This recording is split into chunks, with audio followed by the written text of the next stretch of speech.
Seja muito bem-vindo, seja muito bem-vinda a mais um dia da leitura diária da Bíblia. Eu estou aqui nessa rua novamente. Essa rua é muito cheirosa e esse cheiro perfumado que ela tem me lembra o cheiro do Espírito Santo de Deus, o Todo-Poderoso, o Deus maravilhoso, Criador dos céus e da terra e de toda essa natureza linda, e o Senhor que nos formou no ventre da nossa mãe, que teceu cada um das nossas entranhas, do nosso corpo, amém? Ele conhece a gente por dentro e por fora. Ao Deus Todo-Poderoso, toda honra e toda glória.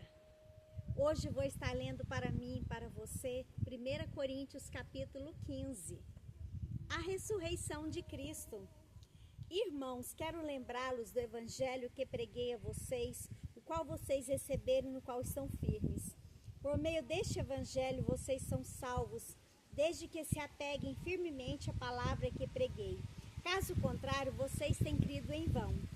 Pois o que primeiramente lhes transmiti foi o que recebi, que Cristo morreu pelos nossos pecados, segundo as Escrituras. Foi sepultado, ressuscitou no terceiro dia, segundo as Escrituras, e apareceu a Pedro e depois aos 12. Depois disso, apareceu a mais de 500 irmãos de uma só vez, a maioria dos quais ainda vive, embora alguns já tenham adormecido. Depois apareceu a Tiago e então a todos os apóstolos. Depois destes, apareceu também a mim, como a um que nasceu fora do tempo, pois sou o menor dos apóstolos e nem sequer mereço ser chamado apóstolo, porque persegui a igreja de Deus. Mas pela graça de Deus sou o que sou, e sua graça para comigo não foi inútil. Antes trabalhei mais do que todos eles. Contudo, não eu, mas a graça de Deus comigo. Portanto, quer tenha sido eu, quer tenha sido eles, é isso que pregamos, e é nisso que vocês creram. A ressurreição dentre os mortos. Ora, se está sendo pregado que Cristo ressuscitou dentre os mortos, como alguns de vocês estão dizendo que não existe ressurreição dos mortos? Se não há ressurreição dos mortos, nem Cristo ressuscitou. E se Cristo não ressuscitou, é inútil a nossa pregação, como também é inútil a fé que vocês têm. Mais que isso, seremos considerados falsos testemunhas de Deus, pois contra ele testemunhamos que ressuscitou a Cristo dentre os mortos. Mas se de fato os mortos não ressuscitam, ele também não ressuscitou a Cristo. Pois se os mortos não ressuscitam, nem mesmo Cristo ressuscitou. E se Cristo não ressuscitou, inútil a fé que vocês têm e ainda estão em seus pecados. Neste caso, também os que dormiram em Cristo estão perdidos. Se é somente para esta vida que temos esperança em Cristo, somos de todos os homens os mais dignos de compaixão. Mas de fato Cristo ressuscitou dentre os mortos, sendo ele as primícias entre aqueles que dormiram. Visto que a morte veio por meio de um só homem, também a ressurreição dos mortos veio por meio de um só homem. Pois da mesma forma que em Adão todos morrem, em Cristo todos serão vivificados. Mas cada um por sua vez. Cristo primeiro, depois quando ele vier os que lhe pertencem. Então virá o fim, quando ele entregar o reino a Deus, o Pai, quando ele entregar o reino a Deus, o Pai, depois de ter destruído todo o domínio, toda a autoridade e todo o poder. Pois é necessário que ele reine até que todos os seus inimigos sejam postos debaixo de seus pés. O último inimigo a ser destruído é a morte, porque ele tudo sujeitou debaixo de seus pés. Ora, quando se diz que tudo lhe foi sujeito, fica claro que isso não inclui o próprio Deus, que tudo submeteu a Cristo. Quando, porém, tudo lhe estiver sujeito, então o próprio Filho se sujeitará àquele que todas as coisas lhe sujeitou, a fim de que Deus seja tudo em todos.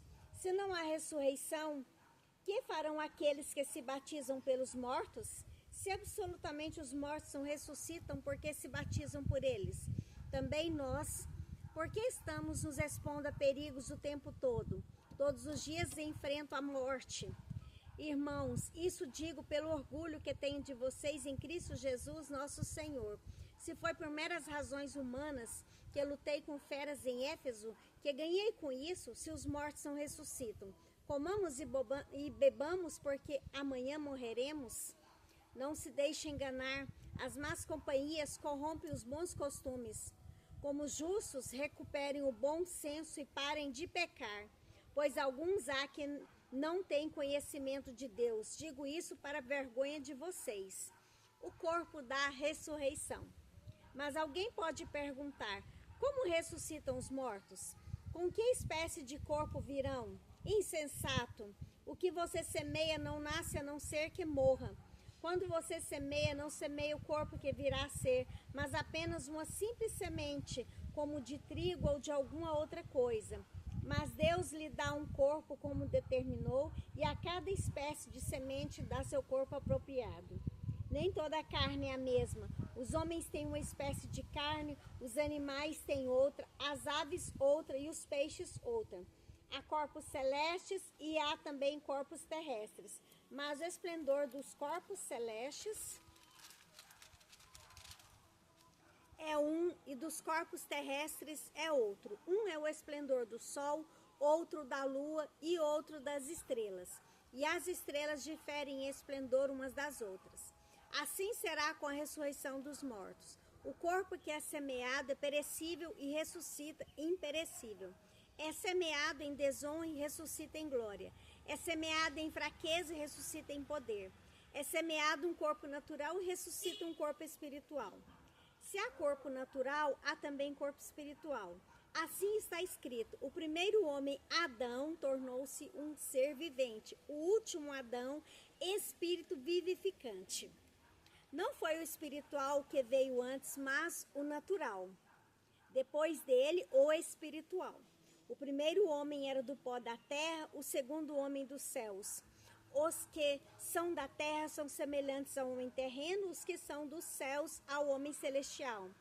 Assim como tivemos a imagem do homem terreno, teremos também a imagem do homem celestial. Irmãos, eu declaro a vocês que carne e sangue não podem herdar o reino de Deus, nem o que é perecível pode herdar o imperecível. Eis que eu digo um mistério: nem todos dormiremos, mas todos seremos transformados, no momento, num abrir e fechar de olhos, ao som da última trombeta. Pois a trombeta soará, os mortos ressuscitarão incorruptíveis e nós seremos transformados. Pois é necessário que aquilo que é corruptível se revista de incorruptibilidade e aquilo que é mortal se revista de imortalidade. Quando, porém, o que é corruptível se revestir de incorruptibilidade, o que é mortal de imortalidade, então se cumprirá a palavra que está escrita: a morte foi destruída pela vitória. Onde está a morte, a sua vitória?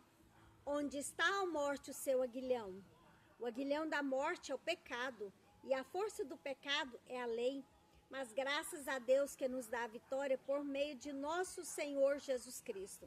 Portanto, meus amados irmãos, mantenham-se firmes e que nada os abale. Sejam sempre dedicados à obra do Senhor, pois vocês sabem que no Senhor o trabalho de vocês não será inútil. Amém? Que o Senhor nos abençoe dos altos céus.